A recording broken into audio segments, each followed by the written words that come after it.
ஜெபம் செய்வோம். பரிசுத்தமுள்ள தூய பிதாவே, எங்கள் ஆண்டவராகிய இயேசு கிறிஸ்துவின் நாமத்தினால் வேண்டிக் கொள்கிறோம். இந்த மனமகிழ்ச்சியான நாளுக்காக நன்றியோடு உம்மை ஸ்தோத்தரிக்கிறோம்.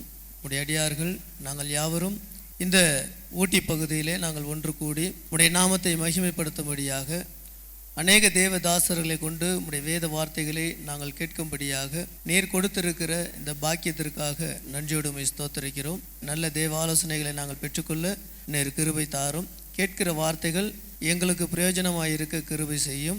ஆரம்பம் முதல் முடிவு பரியந்தமும் தேவ கிருபையும் ஒத்தாசையும் எங்களோடு இருந்து எங்களை ஆசீர்வதித்து வழிநடத்த வேண்டுமாக எங்கள் ஆண்டவர் இயேசு கிறிஸ்துவின் நாமத்தில் வேண்டிக் கொள்கிறோம் எங்கள் ஜீவனுள்ள நல்ல பிதாவே. ஜெபித்து கொடுத்த அன்பு சகோதரருக்கு இந்த கேம்பின் மூலமாக வாழ்த்துக்களையும் வணக்கங்களையும் ஸ்தோத்திரங்களையும் தெரிவித்துக் கொள்கிறோம். தொடர்ச்சியாக நாம் தேவனுடைய வார்த்தைக்காய் நாம் கடந்து செல்வோம்.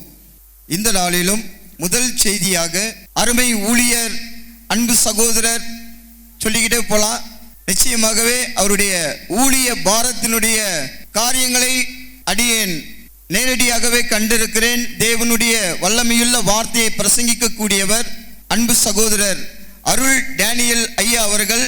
தலைப்பு தானியேலோ வென்றால் என்ற தலைப்பிலே தேவனுடைய வார்த்தையை பகிர்ந்து கொடுக்கும்படியாக வருகின்றார். நிச்சயமாகவே நாம் அனைவரும் கைத்தட்டி உற்சாகத்தோடு தேவனுடைய வார்த்தையை பகிர்ந்து கொடுக்கும்படி அன்பாய் கேட்டுக்கொள்கிறேன். தேவனுடைய நாமத்திற்கு மகிமை உண்டாவதாக. உங்களுடைய பொறுமையான கவனத்திற்கு முதலாவது நன்றி சொல்லுகிறேன். ஐயா ஈகே நத்தானியல் ஐயா, சகோதரர் விக்டர் தாஸ் ஐயா, சகோதரர் பிலிப் பாஸ்கர் ஐயா ஆகியோர்கள் ஒரு பெரும் முயற்சியோடு 17 ஆண்டுகளாக இப்படிப்பட்ட வேதாகம முகாமை நடத்தி கொண்டிருப்பது ரொம்ப மகிழ்ச்சி. நாம் அதிலே கலந்து கொண்டிருப்பதும் மிகவும் மகிழ்ச்சியான ஒரு காரியம். ஆகவே இவருடைய முயற்சிகளுக்காக அவர்களை வாழ்த்துகிறோம், அவர்களை பாராட்டுகிறோம். இன்னும் அதிகமான ஊழியங்களை செய்யும்படி அவர்களை நாம் உற்சாகப்படுத்துவோம். இன்றைக்கு முதலாவது செய்தியினுடைய தலைப்பு இந்த நோக்கமே முன்னேறு அப்படின்னு சொல்றது தான். முன்னேறு. இந்த விவசாயம் பார்க்கக்கூடிய சகோதரர்கள் இங்கே யாராவது இருக்கீங்களான்னு தெரியல. மெட்ராஸில் இருக்கிறவங்களுக்கு ஏற பார்த்துருக்கிறதாவே தெரியல. அப்புறம் முன்னேற பார்த்துருக்கவும் முடியாது, பின்னேற பார்த்துருக்கவும் முடியாது. முன்னாடி ஒரு ஏறு முன்னாடி போச்சுன்னா அது அப்படியே உழுதுகிட்டே போகும். பின்னாடி ஏறு அதை சரியா அதை அப்படியே சரியா ஓட்ட முடியும். அப்படி ஓட்டலன்னு சொன்னா அந்த நிலம் சரியாக பதமாக இருக்காது. அதனாலதான் ஒரு பழமொழி சொல்லுவாங்க, முன்னேறி எப்படியோ அதே தான் பின்னேறும், அந்த மாதிரி தான் இருக்கும் அப்படின்னு சொல்லுவாங்க. ஆகவே இந்த கேம்பினுடைய தலைப்பு முன்னேறுவது. எதிலே நாம் முன்னேறுவது என்று கிட்டத்தட்ட பல பரிசுத்தவான்கள் போதகமார்கள் உங்களோடு கூட பேச போறாங்க. அதிலே எனக்கு கொடுக்கப்பட்ட தலைப்பு ஜெபத்திலே முன்னேறு. எங்களுக்கு முதல்ல ஒரு பெந்தகோஸ்திலிருந்து நாங்கள் அனுபவத்திலிருந்து ஒருத்தர் செய்தி சொல்றதுக்கு வெளி மாநிலத்திலிருந்து ஒரு ஊழியக்காரர் வந்தார். நாங்க முட்டி போட்டு ஆவியிலே நிரம்பி குதித்து அந்த பக்கம் ஓடி இருக்கிற நிரம்புற ஒரு சமயத்துல அவர் ஒரு உபதேசத்தை சொல்லும் போது புதுசா இருக்கு எங்களுக்கு. ஆனா அது உண்மையாகவும் இருக்கு, கீழ்ப்படுகிறோம். அவர் ஜெபிக்க ஆரம்பித்து விட்டார். எப்படி ஜெபம் பண்ணாரு அப்படின்னா, காலை நீட்டிக்கிட்டாரு, காலை நீட்டிக்கிட்டு உட்கார்ந்துக்கிட்டு ஜெபம் பண்ணிக்கிட்டே இருக்காரு. ஆமேன்னு சொல்லியாச்சு. எங்களுக்கு என்ன அனுபவம்னா நேர் முட்டி போட்டு தான் பழக்கம். இவரு ஜெபத்தை இப்படி கூட செய்யலாரு, இப்படி கூட செய்யலாம் போல இருக்கு அப்படின்ற ஒரு சிந்தனையும் அந்த இடத்துல எங்களுக்கு வந்தது உண்டு. நம்முடைய வாழ்க்கையிலே ஜெபம் என்கிற ஒரு விஷயத்துல நாம் எந்த அளவுக்கு நம்முடைய குடும்பங்களிலே அல்லது தனிப்பட்ட முறையிலே நாம் முன்னேறி கொண்டிருக்கிறோம் என்பதுதான் இன்றைக்கான செய்தி. அதுவும் யார் நமக்கு உதாரணம் என்று சொன்னால் தானியேல் தான் நமக்கு உதாரணம்.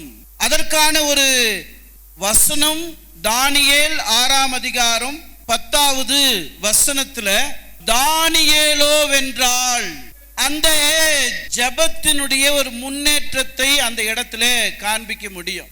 ஒரு யூத் இங்க இருக்கீங்க. ஃபர்ஸ்ட் ஐயா ஒரே ஒரு யார் முதல்ல கை தூக்குறாங்கன்றதை மட்டும் நீங்க எனக்கு சொன்னா போதும். தானியேல் என்ற பதத்தினுடைய அர்த்தம் யாருக்கு முதல்ல தெரியும்ன்றது கை தூக்குங்க. ஃபர்ஸ்ட் யார் கை தூக்குறீங்க? சரி, பெண்கள் தானியேல் என்ற பதத்தின் அர்த்தம் என்ன? பெண்கள் இல்ல, ஊழியக்காரர்களை தவிர ஆண்கள், சகோதரர்கள். தானியேல் என்றால் என்ன? தானியேல், டேனியேல், தானியேல். கை தூக்குங்க ஐயா, வாங்க ஐயா. ஐயா சொல்லுங்க ஐயா. தேவன் நீதிபதியாக இருக்கிறார். இருந்தாங்க ஐயா, ஒரு பேனா கொடுக்குறோம் ஐயா. எங்க சர்ச்சி சார்பில் போட்ட ஒரு பேனா ஐயா, கை தூக்கு. தேங்க்யூ ஐயா. சரி, இந்த தானியேலுடைய God is my judge, Dan நீதிபதி, ஏல் தேவன். இன்னைக்கு நம்ம பல புத்தகங்களை படிக்கிறோம். அந்த புத்தகத்துக்கான அர்த்தம், அந்த பேருக்கான அர்த்தம் என்னன்னு தெரியாமலே நம்ம இது வரைக்கும் பைபிளை படிச்சுக்கிட்டு இருக்கோம். ஒவ்வொரு புத்தகங்களும், ஒவ்வொரு வேதாகமத்தினுடைய 66 புத்தகங்களிலே அதற்கான அர்த்தம். தானியேல், முதலாவது தானியேல் ஒரு வரலாறாக, அவனுடைய வாழ்க்கையிலே தானியேல் ஒரு மிக சிறந்த வரலாற்று மனிதனாக வாழ்ந்தார். முதல்ல தானியேலை பற்றி படிப்போம். தானியேல் எப்படி ஜெபத்திலே முன்னேறினார் என்பதை பின்னாடி படிக்கலாம். தானியேல் யார் என்பதை குறித்து நாம அவருடைய வரலாற்றை முதலாவது அறிந்து கொள்வோம். 1ஆம் அதிகாரம் தானியேல் புஸ்தகம் 1 - 6 வசனங்கள் வரைக்கும். ராஜாவாகிய யோயாக்கீம் அரசாங்கம் 3ஆம் வருஷத்திலே. ரொம்ப நம்ம படிச்சுக்கிட்டே இருந்தாக்கா, நீங்க அந்த நோட்ஸ் உங்ககிட்ட கையில கொடுத்துருக்காங்க. நோட்ஸ், அந்த நோட்ஸ் உங்களுடைய பேப்பர் பேனா கொடுத்துருக்காங்க, எழுதி வச்சுக்கோங்க. தானியேலுடைய வரலாற்றை முதலிலே நாம் அறிந்து கொள்ள வேண்டும். அப்பொழுதுதான் அவர் ஜெபத்திலே எப்படி முன்னேறினார் என்று அறிந்து கொள்ள பின்னாடி முயற்சிக்க வேண்டும். முதலாவது தானியேல் யார் என்று சொன்னால், பாபிலோன் நாட்டிற்கு யூதர்களால் அடிமைப்படுத்தப்பட்டு பாபிலோன் நாட்டிற்கு வந்த ஒரு அடிமையான ஒரு மனிதன். தேவன் சொன்னார், யூதர்கள் என்னுடைய வார்த்தைகளுக்கு செவி கொடுக்கவில்லை, அதனாலே நேபுகாத்நேச்சாரே, நீ போய் யூதர்களை சிறைபிடித்து உன்னுடைய தேசத்துக்கு அழைத்து கொண்டு போய் என்று சொன்னார். அப்படி அழைத்து கொண்டு சிறைபிடித்துக் கொண்டு போகப்பட்ட ஒரு மனுஷன் தான் இந்த தானியேல். நம்பர் 1. நம்பர் 2, தானியேல் 1ஆவது அதிகாரம் 3ஆவது வசனத்துல, தானியேல் ஒரு சிறந்த வாலிபன். அவன் ஒரு வாலிப பருவத்திலே இருந்தவன். சிறைபிடித்துக் கொண்டு செல்லும் பொழுது அவன் ஒரு வாலிபனாக இருந்தவன். கிழவன் அந்த இடத்துல விட்டுட்டு வந்துட்டாங்க, வயசானவங்களை விட்டுட்டு வந்துட்டாங்க. ஆனால் தானியேல் ஒரு வாலிபனாக அங்கே இருந்தான். 3வது, தானியேலுடைய ஒரு விசேஷமுள்ள ஒரு தகுதிகளை குறித்து பேசுகிறது. அவன்கிட்ட நிறைய தகுதிகள் இருந்தது. அவன் ஏன் ஜெபத்துல முன்னேறினான், அவன் ஏன் வெற்றி பெற்றான், அவனுடைய வாழ்க்கையில எப்படி முன்னேற்றம் அடைந்தது என்று சொன்னால், தானியேலுடைய வாழ்க்கையில அவன் ஒரு பெரிய விசேஷித்த தகுதி படைத்தவன். வசனத்தை நீங்க எழுதிட்டீங்க. இங்கே நீங்கள் வீடுகளிலே வாசித்துக் கொள்ளுங்கள். 1ஆம் அதிகாரம் 3வது வசனம், 17வது வசனம், 2ஆம் அதிகாரம் 19 - 23 வசனங்களும், 5ஆம் அதிகாரம் 11 - 12 வசனங்கள். இந்த வசனங்களில தானியேலுடைய விசேஷித்த தகுதிகள் சொல்லப்படுகிறது. நீங்க வீட்டில் எடுத்து வாசித்து பாருங்கள், அல்லது நீங்கள் நேரம் கிடைக்கும் பொழுது வாசித்து பாருங்கள். இப்பொழுது வாசிக்க நேரம் இல்லை என்பதனால இதை நான் உங்களுக்கு எழுதி கொள்வதற்காக சொல்லுகிறேன். அவன் விசேஷித்த தகுதி படைத்தவன். அவன் பாபிலோன் நாட்டிற்கு சிறைப்பிடிக்கப்பட்டவன். அவன் ஒரு வாலிபன். 4ஆவதாக 7ஆம் அதிகாரம் 1 - 12 வசனங்களை வாசிக்கும் பொழுது அவன் ஒரு தீர்க்கதரிசி. யாரு தானியேல் அப்படின்னா நீங்க தெரிஞ்சுக்கிங்க, தானியேல் என்பதற்கு தேவன் நீதிபதியாக, நியாயாதிபதியாக அவர் இருக்கிறார் என்று அர்த்தம். அந்த தானியேல் சிறைப்பிடிக்கப்பட்டு இன்னொரு தேசத்தில் கொண்டு வரப்பட்டவன். அந்த தானியேல் ஒரு வாலிபன். அந்த தானியேல் ஒரு சிறந்த விசேஷித்த தகுதிகளை படைத்தவன். அந்த தானியேல் ஒரு தீர்க்கதரிசி. அடுத்தது 1ஆம் அதிகாரம் 8வது வசனத்திலே நாம் எடுத்து வாசிப்போம். போஜனத்தினாலும் அவர் பானம் பண்ணும் திராட்சரசத்தினாலும் தன்னை தீட்டுப்படுத்தலாகாதென்று தன் இருதயத்தில் தீர்மானம் பண்ணிக்கொண்டு. தானியேல் எந்த விதத்திலும் தன்னை தீட்டுப்படுத்திக் கொள்ளாதவன். ஞாபகத்தில் வைத்துக் கொள்ளுங்கள். அவன் ஒரு அந்நிய தேசத்திற்கு வந்தவன். அவன் ஒரு வாலிபன். அவன் ஒரு தீர்க்கதரிசி. விசேஷித்த தன்மைகளை படைத்தவன். ஆனால் எந்த விதத்திலும் அந்நிய தேசத்தில் தன்னை எந்த விதத்திலும் தீட்டுப்படுத்திக் கொள்ளாதவன். அடுத்தபடியாக தானியேல் 6ஆம் அதிகாரம் 4வது வசனத்துல நாம் வாசிக்கும் பொழுது தானியேல் குற்றம் சாட்டப்படாதவனாக இருந்தவன். தானியேல் குற்றம் சாட்டப்பட முடியாத ஒரு ஆளாக இருந்தான். அவனுடைய வாழ்க்கையில அவன் யார் என்பதை குறித்து நீங்கள் அறிந்து கொள்ளுங்கள். அவனை போல நாமும் முன்னேறுவதற்கு இந்த இடத்தை விட்டு கடந்து போகும் பொழுது ஒரு தானியேலை போல நாம் வாழ்வதற்கான முன்னேறுவதற்கான முயற்சிகளை செய்வோம். அடுத்தபடியாக 6ஆம் அதிகாரம் 23வது வசனத்தை வாசிக்கும் பொழுது, அப்பொழுது ராஜா தன்னில் மிகவும் சந்தோஷப்பட்டு தானியேலை கெபியிலிருந்து தூக்கிவிட சொன்னான். அப்படியே தானியேல் கெபியிலிருந்து தூக்கிவிடப்பட்டான். அவன் தன் தேவன் பேரில் விசுவாசித்திருந்தபடியால் அவனில் ஒரு சேதமும் காணப்படவில்லை. தானியேல் தேவனுக்கான வைராக்கியம் உடையவனாக இருந்தான். ஒரே ஒரு சின்ன விஷயத்தை உங்களுக்கு ஒரு பழைய ஒரு ஆள்கிட்ட சொல்றேன்.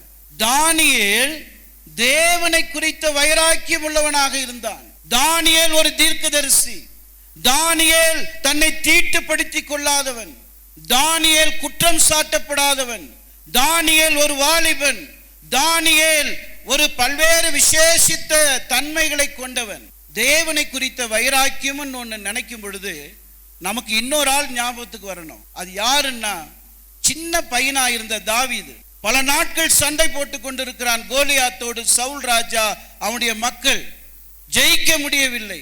தன்னுடைய தகப்பன் தன்னுடைய மகன்களுக்காக கொடுத்தனுப்பிய பொருளை கொண்டு போய் சேர்க்க சிறுவன் அங்கே போகிறான். போகும் பொழுது சண்டைகள் நடக்கிறது. ஆனால் எல்லாரும் வெற்றி பெற முடியவில்லை. தாவீது வெற்றி பெற்றதற்கான காரணம் என்னவென்றால், தேவனை குறித்த வைராக்கியம் அவனுடைய வாழ்க்கையில கோலியாத்தை விடுத்தி அடைய செய்து. இவன் யாருங்க? என்னுடைய தேவனை தூஷிக்கிறதற்கு இவன் யார்? இவன் விருத்த சேதனம் இல்லாதவன். எனக்கு எந்த பொருளும் தேவையில்லை, சின்ன கல்ல கொடு, அவனை நான் சாகடிக்கிறேன். கடற்றினான், பழக்கமில்லாதவைகளை கடற்றினான், கல்லை எடுத்தான், அடித்தான். அவனுடைய சரியான இடத்துல கோலியாத்து கீழே விழுந்தான், மரித்தான், வெட்டினான். தேவனை குறித்த வைராக்கியம் தானியேலுக்குள்ளே இருந்தது போல முன்னாடி தாவீதுக்குள்ளும் இருந்திருக்கிறது. வெற்றி அங்கேதான் இருக்கிறது. அடுத்தபடியாக இப்பொழுது தானியேலை குறித்து பார்த்தோம். இப்பொழுது தானியேலுடைய ஜெபத்திலே எப்படி அவர் முன்னேறினார் என்பதை குறித்து நாம பார்க்க போகிறோம். 6ஆம் அதிகாரம் 10வது வசனத்துல தானியேல் ஜெபத்தினுடைய முன்னேற்றத்தை எப்படி நாம் பார்க்க முடிகிறது? என்ன தானியேலுடைய ஜெபத்தின் முன்னேற்றம்? 10ஆம் வசனத்தை வாசிப்போம். தானியேலோ வென்றால் அந்த பத்திரத்துக்கு கையெழுத்து வைக்கப்பட்டதென்று அறிந்த போதிலும் தன் வீட்டுக்குள்ளே போய் தன் மேல் அறையிலே எருசலேமுக்கு நேராக பலக்கணிகள் திறந்திருக்க அங்கே தான் முன் செய்தபடியே தினம் 3 வேளையும் தன் தேவனுக்கு முன்பாக முழங்காற்படியிட்டு ஜெபம் பண்ணி ஸ்தோத்திரம் செலுத்தினான். இங்கே தானியேலுடைய ஜெபத்தின் முன்னேற்றத்தை பாருங்கள். அவன் எப்படி ஜெபத்திலே முன்னேறினான்? வீட்டிற்குள்ளே போனான், எருசலேமுக்கு நேராக முழங்கால் படியிட்டான். அவனுடைய திசை எங்கே இருக்கிறது? அடிமைதனத்திலே கொண்டு வரப்பட்ட ஒரு வாலிபனாக இருந்தாலும், விசேஷித்த தகுதி படைத்தவனாக இருந்தாலும், அவனுடைய ஜெபத்தினுடைய முன்னேற்றம் எருசலேமுக்கு நேராக நான் எங்கே இருந்து வந்தேனோ, எங்கே தேவனுடைய ஆலயம் இடிக்கப்பட்டதோ, எங்கே தேவன் வாசம் செய்த இடம் இருக்கிறதோ அந்த இடத்திற்கு நேராக முழங்கால் படியிட்டான். அது மட்டும் இல்ல, அவன் அங்கே முழங்கால் படியிட்டு ஜெபித்தான், தேவனை ஸ்தோத்திரித்தான். அதான் அவனுடைய வாழ்க்கையினுடைய முன்னேற்றம், ஜெபத்தினுடைய முன்னேற்றம் அதுதான். இரண்டாவதாக 6ஆம் அதிகாரம் 10வது வசனத்துல அவன் பிரச்சனைகளுக்கு நடுவிலும் ஜெபம் செய்தான். என்ன பிரச்சனை? நீ அந்த ராஜாவை தவிர வேறு யாரும் சேவிக்க கூடாது என்று சொன்ன சட்டத்தின்படி கையெழுத்து ராஜா போட்டாலும் கூட, அந்த தண்டனை கிடைக்கும் என்ற யோசனை இருந்தாலும் கூட, அந்த பிரச்சனைகளுக்கு மத்தியிலும் அவன் ஜெப வீரனாக தன்னுடைய வாழ்க்கையில முன்னேறினான். ஜெபம் பண்ணா அங்க தண்டனை உண்டு. ஆனால் அவன் அதையெல்லாம் யோசிக்கவே இல்லை. தண்டனை வந்தாலும் பிரச்சனைகள் வந்தாலும் எது வந்தாலும் எனக்கு கவலை இல்லை, நான் என் தேவனை நோக்கி ஜெபிப்பேன் என்று ஜெபத்திலே முன்னேறினான். மூன்றாவது அவன் ஜெபத்திலே எப்படி முன்னேறினான் என்று சொன்னால் 6ஆம் அதிகாரம் 28வது வசனத்துல அவன் ஜெபத்திலே முன்னேறினதற்காக, ஜெபத்திலே அவன் செய்ததற்காக தேவன் அவனை உயர்த்தினார், தானியேலை உயர்த்தினார். அந்த வசனத்தை வாசிப்போம். 28வது வசனத்துல, பெரோஸ் என்பதற்கு உன் ராஜ்யம் பிரிக்கப்பட்டு மேதியருக்கும் பெர்சியருக்கும் கொடுக்கப்பட்டது என்று அர்த்தமாம் என்றான். அவன் வாழ்க்கையிலே தேவன் அவனை உயர்த்தினார். எது பண்ணாலும் அவன் டைரக்டா ஜெபித்ததினாலே, முன்னேறினதினாலே, அந்த தானியேலை விட்டு வேற யாரும் வணங்காதீங்கப்பா, அவருதான்பா, அவரை நீங்கள் வணங்குங்கள் என்று ராஜாவே ஒரு சட்டத்தை போடுகிறார். அவனை உயர்த்துகிறார், அவனை ஒரு பெரிய ஆளாக மாற்றுகிறார். இப்ப தானியேலுடைய ஜெபம் அவனை உயர்த்தினது, அதனாலே அவன் முன்னேறினான். அடுத்தபடியாக 6ஆம் அதிகாரம் 22, 23வது வசனத்துல நாம் வாசிக்கும் பொழுது தானியேலை பாதுகாத்த ஜெபம். அவன் ஜெபம் பண்ணதினாலே, ஜெபத்திலே முன்னேறினதினாலே சிங்கங்களினுடைய வாய்கள் கட்டி போடப்பட்டது. யோசனை பண்ணுங்க. ஐயா ஒரு இது சொன்னார், இங்க ஏன நடமாடிக்கிட்டு இருக்கு தனியான்னு சொன்னார். எல்லாத்தையும் அடிச்சு உடைச்சு போடும். ஆனால் சிங்கத்தின் வாயை தானியேலுடைய ஜெபத்தினாலே தேவன் கட்டி போட்டார். அதனாலே அவன் முன்னேறினான்.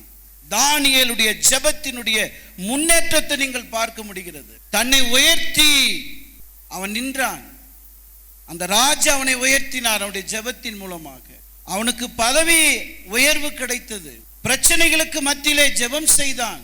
முழங்கால் படியிட்டு எருசலேமுக்கு நேராக ஜெபம் செய்து ஸ்தோத்திரம் செலுத்தினான். அவனுடைய வாழ்க்கையிலே முன்னேற்றத்தை நாம பார்க்க முடியும். ஆகவே தானியேலுடைய ஜெபம் பாதுகாத்த ஜெபமாக இருந்தது. அதனாலே அவன் முன்னேறினான். அடுத்தபடியாக 6ஆம் அதிகாரம் 11வது வசனத்துல நாம் ஒரு வாசிப்போம் அந்த வசனத்தை. அப்பொழுது அந்த மனுஷர் கூட்டம் கூடி தானியேல் தன் தேவனுக்கு முன்பாக ஜெபம் பண்ணி விண்ணப்பம் செய்கிறதை கண்டார்கள். இங்கே வெளிப்படையான ஜெபம். தானியேல் ஜெபத்திலே எப்படி முன்னேறினான் என்று சொன்னால் வெளிப்படையான ஜெபம். எல்லாரும் பார்க்கிறாங்க, இவர் ஜெபம் பண்றத எல்லாரும் பார்க்கிறார்கள், சாட்சியிடுகிறார்கள். வெளிப்படையாக தேவனை நோக்கி வைராக்கியம் கொண்டு ஜெபிக்கிறான். என்ன நடந்தாலும் பரவாயில்லை. அதனாலே அவன் ஜெபத்திலே முன்னேறினான். அவன் ஜெபத்திலே உயர்வை கண்டான். அவன் ஜெபத்திலே பிரச்சனைகளுக்கு மத்தியிலே பெரிய விடுதலை கண்டான். ஜெபத்திலே அவன் முன்னேறினதினாலே அவனுடைய வாழ்க்கை மாற்றப்பட்டது. அடுத்தபடியாக 6ஆம் அதிகாரம் 13வது வசனத்துல நாம் இப்படி வாசிப்போம். அப்பொழுது அவர்கள் ராஜாவை நோக்கி, சிறைப்பிடிக்கப்பட்ட யூதயா தேசத்தின் புத்திரரில் தானியேல் என்பவன் உம்மையும் நீர் கையெழுத்து வைத்து கொடுத்த கட்டளையும் மதியாமல் தினம் 3 வேளையும் தான் பண்ணும் விண்ணப்பத்தை பண்ணுகிறான் என்றார்கள். தானியேலுடைய ஜெபம் மறுதலிக்காத ஜெபம். தானியேலுடைய ஜெபம், அவங்க போய் சொல்றாங்க, நீங்க சட்டம் போட்டீங்க, அவன் அந்த சட்டத்தை மீறிட்டான், அதனாலே அவன் மறுதலிக்காமல், தேவனை மறுதலிக்காமல் ஜெபித்தான். அதனாலதான் வாழ்க்கையில முன்னேற்றம் அடைந்தது. நமக்கெல்லாம் ஒரு சட்டம் வந்துருச்சு, கிறிஸ்துவங்கன்னா ரேஷன் கார்டே கிடையாது, அரசு வேலை கிடையாது அப்படின்னு ஒரு சட்டம் வந்துருச்சுன்னா எத்தனை பேர் நம்ம தானியேலை போல இந்த இடத்துல இருந்து வெளியே போகும்போது முன்னேறுவோம்? எத்தனை பேர் ஒரு தானியேலை போல நம்மால முன்னேற முடியும்? கொஞ்சம் யோசனை பண்ணி பாருங்க. அடிமைதனத்திலிருந்து வந்தவன், ஒரு வாலிபன், அங்கே வந்தும் தன்னை தீட்டுப்படுத்தி கொள்ளாதவன். நமக்கு ஒரு விஷயம் தெரியும், ஊரை விட்டு வெளியில ஃப்ரெண்டுங்களோட போயிட்டா ஒரு ஆளு, மனைவி இல்லை, பிள்ளைங்க இல்லை, ஊரை விட்டு தூர தேசம் போகும்போது மனைவி பார்க்கல, பிள்ளைங்க பார்க்கல, வாடா மச்சான்னு களத்துல சாராயம் குடிக்கிறவர்கள் எத்தனை பேர் இருக்கும்? கண்ணுக்கு தெரியாம வெளியில போன பிறகு யாரு பார்க்க போறா? தன்னை தீட்டுப்படுத்தி கொள்ளுகிறவர்கள் எவ்வளவு பேர்? ஒரு அடிமையா இருந்த ஒரு வாலிபன் எந்த விதத்திலும் அந்த தேசத்தில் அவன் தீட்டுப்படுத்தி கொள்ளவில்லை. கஷ்டங்கள் வரும்பொழுதும் பிரச்சனைகள் வரும்பொழுதும் நடுவிலே நின்று ஜெபித்தான். தேவனை மறுதலிக்காமல் ஜெபித்தான். தினம் 3 வேளை நான் எப்படி ஜெபம் பண்ணணும் அதே போல நானும் ஜெபம் பண்ணுவேன். எல்லாரும் பார்க்கறாங்க, விட்னஸ் கொடுக்கறாங்க. ஒரு கிறிஸ்தவங்கன்ற ஒரு சான்றிதழை பெறுவதற்கு எத்தனை பேர் நீங்கள் மறுதலிக்கிறீர்கள்? பிள்ளைகளுக்கும் உங்களுக்கும் கிறிஸ்தவன் என்கிற சான்றிதழை பெறுவதற்கு நீங்கள் மறுதலிக்கிறீர்கள் தேவனை. இந்து என்று சர்டிபிகேட் வாங்குறீங்க. அப்பொழுது தானியேலை போல நீங்கள் எப்படி முன்னேற முடியும்? தைரியமா இறங்கினா, மறுதலிக்காமல் இருந்தா, கதவை திறந்தா, என் ஜெபத்தை நீ பாருன்னு சொன்னா, தேவனை குறித்த வைராக்கியம் உள்ளவனாக இரு. நாமும் கூட தானியேலை போல மறுதலிக்காமல் ஜெபம் செய்கிறவர்களாக இருப்போம். 6ஆம் அதிகாரம் அடுத்தது 26, 27வது வசனத்துல, என் ராஜ்யத்தின் ஆளுகைக்குள் எங்கும் உள்ளவர்கள் யாவரும் தானியேலின் தேவனுக்கு முன்பாக நடுங்கி பயப்பட வேண்டும் என்று என்னால் தீர்மானம் பண்ணப்படுகிறது. இங்கே அவனுடைய ஜெபத்தினுடைய முன்னேற்றத்தினுடைய கடைசி வார்த்தையை நீங்க பாருங்க. அவன் தானியேலுடைய தேவன் உயர்ந்தவர் அப்படின்னு அந்த தேசத்தினுடைய அதிபதி தன்னுடைய எல்லாருக்கும் சொல்றான். பாபிலோன் தேசம் அவனுக்கு அடிமைப்பட்ட எல்லா தேசத்திற்கும் சொல்லுகிறார், தானியேலுடைய தேவன் உண்மை உள்ளவர் என்று சொல்லுகிறார். வாழ்க்கையிலே நீங்கள் தானியேலை போல ஜெபத்திலே முன்னேற வேண்டும் என்று சொன்னால் நேர்த்தியான ஜெபம் தானியேலை போல செய்வது அவசியம்.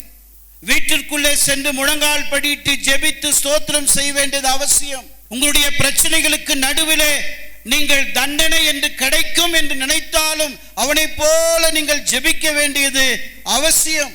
அப்படி ஜெபித்தால் தானியேலை தேவன் உயர்த்தினார். அப்படி ஜெபித்தால் தானியேல் சிங்கங்களுடைய வாய்களை தேவன் கட்டி போட்டு பாதுகாப்புள்ள ஜெபத்தை செய்தார். அப்படி அவன் ஜெபித்ததினால, மறுதலிக்காமல் ஜெபித்ததினால அந்த ராஜா அந்த தேசங்கள் முழுவதுக்கு சொன்னாரு, தானியேலுடைய தேவன் உயர்ந்தவர் சொன்ன. நம்முடைய ஜெபங்களில தானியேல் யாருன்னு பார்த்தோம். 2வது தானியேலுடைய ஜெபங்களை நாம முன்னேற்றத்தை பார்த்தோம். 3வது கடைசியா நாம ஜெபத்துல தானியேலை போல எப்படி முன்னேறுவது. 3வது 1 தீமோத்தேயு 2ஆம் அதிகாரம் 1வது வசனம். நான் பிரதானமாய் சொல்லுகிறத புத்தி என்னவெனில், எல்லா மனுஷருக்காகவும் விண்ணப்பங்களையும் ஜெபங்களையும் வேண்டுதல்களையும் ஸ்தோத்திரங்களையும் பண்ண வேண்டும். சரி, ஜெபத்துல எத்தனை இருக்கு? இப்போ எத்தனை பார்த்தோம்? நம்ம 2ஆம் அதிகாரம் 1வது வசனத்துல ஜெபத்துல எத்தனை பார்த்தோம்? 3 பார்த்தோமா? 4 பார்த்துருக்கோம். ஜெபம், விண்ணப்பம், வேண்டுதல், ஸ்தோத்திரம். நீங்க டெய்லி ஜெபம் பண்ற விஷயத்துல, தனிப்பட்ட முறையில ஜெபம் பண்ற விஷயத்துல, குடும்பமாக ஜெபம் பண்ற விஷயத்துல, சபையாக ஜெபம் பண்ற விஷயத்துல, பொதுவாக ஜெபம் பண்ற விஷயத்துல எதற்காக நீங்கள் ஜெபித்துக் கொள்ளுகிறீர்கள்? எதுக்கு ஸ்தோத்திரம் சொல்லணும்? எதுக்கு விண்ணப்பம் செய்யணும்? எதுக்கு வேண்டுதல் செய்யணும்? எதற்காக ஜெபிக்க வேண்டும்? இந்த வித்தியாசம் உணர்ந்து ஜெபிக்கிற ஜெபம் உங்களிடத்துல இருக்கிறதா? எதுக்கு ஸ்தோத்திரம் சொல்லணும்? எதை நோக்கி விண்ணப்பம் செய்யணும்? எதற்காக வேண்டுதல் செய்யணும்? எதற்காக ஜெபிக்க வேண்டும் என்ற ஒரு வித்தியாசம் தெரியாத ஒரு ஜெபமாக நீங்கள் செய்வீர்களானால் உங்களுடைய ஜெபத்திலே முன்னேற்றத்தை காண முடியாது. உங்களுடைய ஜெபத்திலே முன்னேற்றத்தை காண வேண்டுமானால் ஒரு ஜெபம் இந்த 4 வகைகளிலே இருக்கும் என்று நாம படிக்கலாம். இந்த ஜெபம் 2ஆம் அதிகாரம் 1வது வசனத்துல எல்லாருக்காகவும் ஜெபிக்கப்பட வேண்டிய ஒரு ஜெபம். ஒருத்தர் போயினாராம், ஒரு ஊழியக்காரர் தெரியாத வீட்டுக்கு போயிட்டு அந்த வீட்டுக்கு ஜெபம் பண்ணாராம். என்ன சொன்னாராம்? தானியேலை ஆசீர்வதியும், அவருடைய குடும்பத்தை ஆசீர்வதியும் அப்படின்னு ஜெபம் பண்ணாராம். அவங்களுக்கு தெரியாது, இவர் போயிட்டாரு ஜெபம் பண்ணிட்டாரு. நான் உதாரணத்துக்கு அந்த பேரை சொல்றேன். அவங்களும் ஆமீன்லாம் போட்டு வெளியில் வரும்போது கேட்டாங்களாம், ஐயா தானியேல் யார் ஐயா? என் பேரு மோசஸ் ஐயா, ஆனா நீங்க யாருக்காக ஜெபம் பண்ணீங்க அப்படின்னாராம். அந்த தானியேல் நான் தான். இவர் அங்க போனா கூட தனக்காக ஜெபம் பண்ற விஷயத்தை நம்மளால பார்க்க முடியும். நானும் என் வீட்டாருமோ வென்றால் என்ற மாதிரி பிள்ளைகளுக்கு கூட அப்படிதான் கற்றுக் கொடுக்குறோம். அப்பாவை ஆசீர்வதியும், அம்மாவை ஆசீர்வதியும், இந்த மாதிரி இவர்களை ஆசீர்வதியும், என்னை ஆசீர்வதியும். மற்றவர்களுக்காக ஜெபிக்கிற ஜெபத்தை நம்முடைய பிள்ளைகளுக்கு கூட நாம் கற்றுக் கொடுப்பதில்லை. எல்லாருக்காக ஜெபம் பண்ணணும். எல்லாருடைய விசுவாசிகள், விசுவாசம் இல்லாதவர்கள், ரட்சிக்கப்பட்டவர்கள், ரட்சிப்படையும் இல்லாதவர்கள், ஆத்ம உத்தரவாதிகள், ஆத்ம உத்தரவாதி இல்லாத ஊழியக்காரர்கள், அரசாங்கம், உலக மக்கள், இணையதள பந்துக்கள் எல்லாருக்காக ஜெபிக்கிற ஜெபம் தான் வாழ்க்கையில நாம முன்னேற்றத்தை கொடுக்கிற ஒரு ஜெபமாக இருக்கு. வித்தியாசப்படுத்தி ஜெபிக்கிற ஜெபம். ரெண்டாவது எல்லாருக்காக ஜெபிக்கிற ஜெபம். மூன்றாவது ஒரு ஜெபம் இருக்கு. அது என்ன ஜெபம் அப்படின்னா, மூன்றாவது ஜெபத்திலே முன்னேற்றத்தை காண வேண்டும் என்ற ஒரு ஜெபம் இருக்கிறது. என்னன்னு தெரியுமா? தேவத்துவத்தை அறிந்து ஜெபிக்கிற ஜெபம். காட் ஹெட்னு சொல்லுவாங்க. தேவத்துவம் என்ன அப்படின்னா உங்க எல்லாருக்குமே தெரியும். பிதா, குமாரன், பரிசுத்தாவி. கர்த்தர் யாரு? கர்த்தராகிய இயேசு கிறிஸ்துவை விசுவாசி. அப்போஸ்தலர் 16ஆம் அதிகாரம் 31வது வசனம் என்ன சொல்றாரு? அப்பொழுது நீயும் வீட்டாரும் கர்த்தர் யாரு? கர்த்தர் யாரு? கர்த்தர் யாரு? குமாரனா, பிதாவா, பரிசுத்தாவியானவரா? குமாரன். ஆண்டவர் யாரு? இந்த இயேசுவையே தேவன் ஆண்டவரும் கிறிஸ்துவம் ஆக்கினார். அப்போஸ்தலர் 2ஆம் அதிகாரம் 36வது வசனம். இந்த இயேசுவையே தேவன் ஆண்டவரும் கிறிஸ்துவம் ஆக்கினார். கவனிங்க, ஆண்டவர் யாரு? இயேசு கிறிஸ்து குமாரன். நம்ம ஐயா ஜெபம் பண்றாரு, ஆண்டவரே ஆண்டவரே கர்த்தாவே. முடிக்கும் போது ஆண்டவராகிய இயேசுவின் நாமத்தில் கேட்கிறோம். இங்க எங்க தேவத்துவம் இருக்கிறது? ஜெபத்திலே எப்படி முன்னேற முடியும்?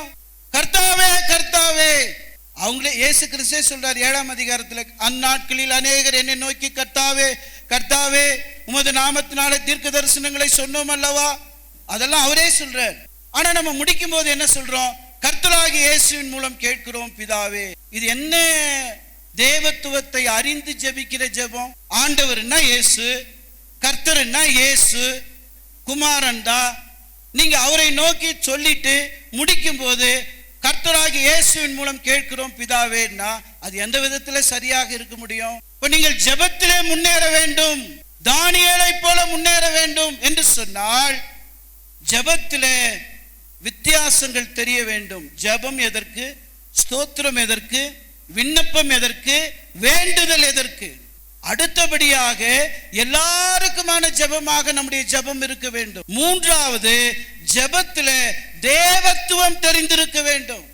நீங்க ஆண்டவரை நோக்கி ஜெபம் பண்றீங்க அப்படின்னு சொன்னா இப்பவே தெரியுது நீங்கள் குமாரனை நோக்கி ஜெபிக்கிறீர்கள், ஆண்டவராகிய இயேசு கிறிஸ்துவை நோக்கி ஜெபிக்கிறீர்கள், கர்த்தராகிய இயேசு கிறிஸ்துவை நோக்கி ஜெபிக்கிறீர்கள்.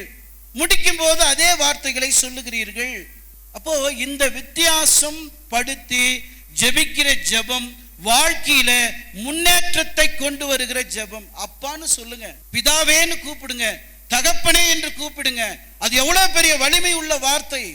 பிதா தானே, அவர் குமாரன் தானே, மூத்த சகோதரன் தானே. அப்போ ஜெபத்துல முன்னேற்றத்தை காண வேண்டுமானால் அதற்கு தேவத்துவத்தை அறிந்து வைத்திருக்கிற ஜெபம் இருக்க வேண்டும். கடைசியாக வெளிப்படுத்தின விசேஷம் 5ஆம் அதிகாரம் 8வது வசனம். அந்த புஸ்தகத்தை அவர் வாங்கின போது அந்த 4 ஜீவன்களும் 24 மூப்பர்களும் தங்கள் தங்கள் சுரமண்டலங்களையும் பரிசுத்தவான்களுடைய ஜபங்களாகிய தூப வர்க்கத்தால் நிறைந்த பொற்கலசங்களையும் பிடித்து கொண்டு ஆட்டுக்குட்டியானவருக்கு முன்பாக வணக்கமாய் விழுந்து. கடைசியாக ஜெபம், நாம் ஜெபிக்கிற ஜெபம் தூபமாக இருக்கிறது. ஒரு தூபம். இப்ப கூட சமீபத்தில் கத்தோலிக்கில் ஒரு புது போப்பு ஒருத்தர் தேர்வு பண்ணி, அவர் தேர்வு பண்ணி வெளியில வந்த பிறகு அவர் கையில ஒரு தூபம் இருக்கு. அந்த புகை மாதிரி அதை அப்படியே ஆட்டிக்கிட்டே இருக்கார். அவரே அந்த இடங்கள் எல்லாம் அந்த மக்களை நோக்கி காட்டுறார். அவர் என்ன நினைக்கிறாருன்னா, இந்த தூபம் எல்லாரையும் பரிசுத்தமாக்குகிறது அப்படின்னு அவங்களுடைய பாரம்பரியம், அவங்களுடைய யோசனை.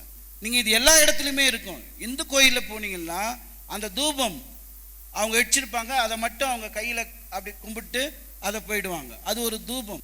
நம்முடைய வாழ்க்கையில ஜெபம் ஒரு தூபமாக இருக்கிறது. அந்நிய அக்கினி கொண்டு வந்து தூபத்தை போட்டார் ஒருத்தர். என்ன ஆனாரு? தேவன் அனுமதிக்காத தூபத்தை போட்டார். என்ன ஆனாரு? ஜெபம் நம்முடைய வாழ்க்கையில முக்கியமானது. யாரை நோக்கி ஜெபிக்கிறோம்? ஜெபம் நம்முடைய தகுதிகளை நிர்ணயிக்கிறது. ஜெபம் நம்மை சரிப்படுத்துகிறது. யாரை நோக்கி ஜெபிக்கிறோம் என்பது ரொம்ப முக்கியம். வாழ்க்கையில தானியேலை போல நாமும் ஜெபத்திலே முன்னேறி ஜெப வீரர்களாக இருக்க வேண்டுமானால் தானியேலை போல ஜெபிக்க வேண்டியது அவசியம். வேத வசனத்தின்படி ஜெபிக்க வேண்டியது அவசியம். அப்பொழுதுதான் நாம் முன்னேற முடியும். கடைசியா சில வார்த்தைகளை சொல்லுகிறேன். ஜெபம் நம்மை உயர்த்தும், ஜெபம் நம்மை சிறந்த முறையிலே வாழ வைக்கும். இதுதான் தானியேலுடைய பாடத்திலிருந்து எடுக்கும். ஜெபம் நம்மை உயர்த்துவதற்கும் ஜெபம் நம்மை சிறந்த முறையிலே வாழ்வதற்கும் நமக்கு உதவுகிறது. தானியேலுடைய ஜெபம். இரண்டாவது, ஜெபம் நம்முடைய வாழ்க்கையில உயர்வை கொடுக்கிறது. நம்முடைய வாழ்க்கையினுடைய உயர்வை கொடுக்கிறது.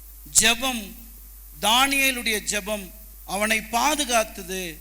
நம்முடைய ஜெபம் நம்மை பாதுகாக்கிற ஜெபம். நான்காவது, ஜெபம் நம்மை தேவனோடு இணைக்க உதவுகிறது. ஜெபம் தான் ஒரு சிறந்த கருவி, தேவனோடு இணைக்க உதவுகிறது. தானியேல் தேவனோடு ஜெபத்தினாலே இணைந்தான், வெற்றி பெற்றான். அடுத்தபடியாக ஜெபம் நம்முடைய பிரச்சனைகளையும் நம்முடைய சோதனைகளையும் நம்முடைய கஷ்டங்களையும் போக்குகிறது. இது தானியேலுடைய வாழ்க்கையிலிருந்து எடுத்த பாடம். அவன் வாழ்க்கையில முன்னேற்றத்தை கொண்டு வந்த ஒரு பாடம். ஜெபம், அதற்கு ஒரு நேரத்தை தானியேல் வகுத்து கொண்டான். நாமும் கூட ஜெபத்திற்கான நேரத்தை வகுத்து கொண்டு ஜெபியுங்கள். வசனம் சொல்லுகிறது, நீங்கள் எப்பொழுதும் ஜெபியுங்கள், இடைவிடாமல் ஜெபியுங்கள், தேவனோடு தொடர்புடையவர்களாக இருங்கள், விழுந்து போக மாட்டீர்கள், கஷ்டப்பட மாட்டீர்கள். ஜெபம் தானியேலை உயர்த்தினது, ஜெபம் நம்மையும் உயர்த்தும். ஆகவே முன்னேறிக்கொண்டே போ. இங்க இருக்கிற எல்லா பரிசுத்தவான்களும் நீங்கள் முன்னேறினால் உங்களுக்கு பின்னாடி வருகிற சந்ததிகளும் முன்னேறும். நீங்கள் முன்னேறு, பின்னாடி இருக்கிற சந்ததிகள் பின்னேறாக வந்து உங்களை தொடருவார். தானியேலோ வென்றால் சட்டமிட்ட போதும் ஜெபித்தான், ஜெப வீரனாக இருந்தான், வாழ்க்கையில வெற்றி பெற்றான். அவன் யார் என்று பார்த்தோம், தானியேலுடைய ஜெபத்தை பார்த்தோம். நாம் எப்படி ஜெபிக்க வேண்டும் என்று பார்த்தோம். ஜெபத்திலே தேவத்துவம், ஜெபத்திலே வித்தியாசம், ஜெபத்திலே எல்லாருக்குமான ஜெபம், இடைவிடாத ஜெபம், ஜெபத்தினுடைய வலிமை பெரியது. முன்னேறுவோம். இந்த வாய்ப்பை கொடுத்த இந்த கேம்பினுடைய சகோதரர்களுக்கு நன்றி சொல்லுகிறேன். உங்களுடைய பொறுமையான கவனத்திற்கு நன்றி சொல்லுகிறேன். தேவன் நம்மை ஆசீர்வதிப்பாராக. ஆமென். தேவனுடைய வார்த்தையை பகிர்ந்து கொடுத்த அன்பு சகோதரருக்கு சபையின் சார்பாக, இந்த கேம்பின் சார்பாகவும் வாழ்த்துக்களையும் ஸ்தோத்திரங்களையும் தெரிவித்துக் கொள்கிறோம்.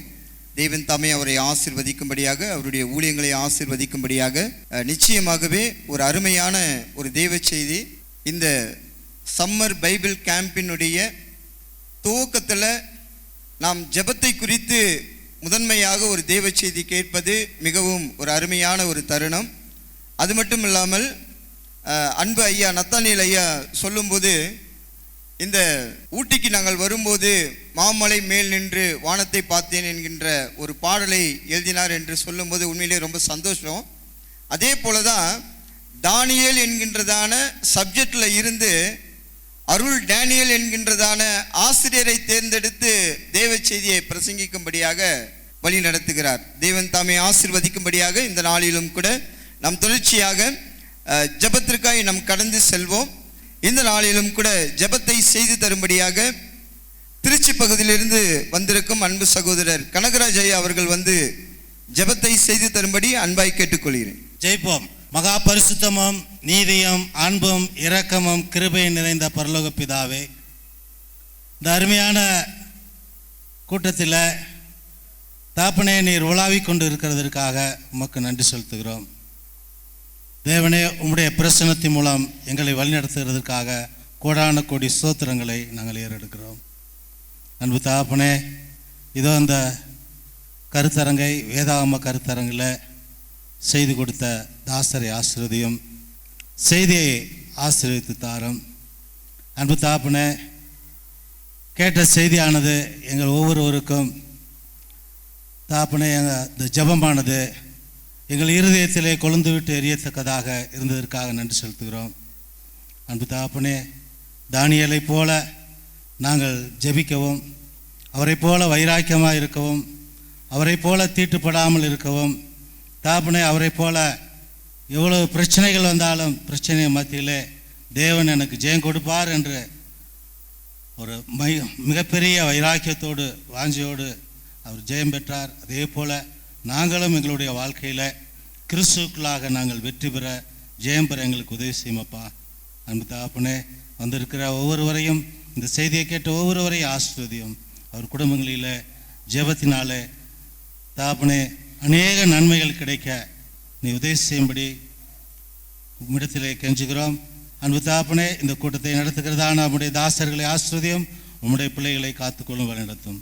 இன்னும் இருக்கிற சுற்ற நேரங்களையும் தாப்பனே உம்முடைய பிரசனத்தின் மூலம் வழிநடத்தும்படி உயிர்த்தெழுந்த ஆண்டவர் இயேசுவின் நாமத்தில் ஜெபிக்கிறோம் பரிசுத்தமுள்ள பிதாவே, ஆமென். ஜெபித்து கொடுத்த அன்பு ஐயா அவர்களுக்கு நன்றிகளையும் வாழ்த்துக்களையும் ஸ்தோத்திரங்களையும் தெரிவித்துக் கொள்கிறோம்.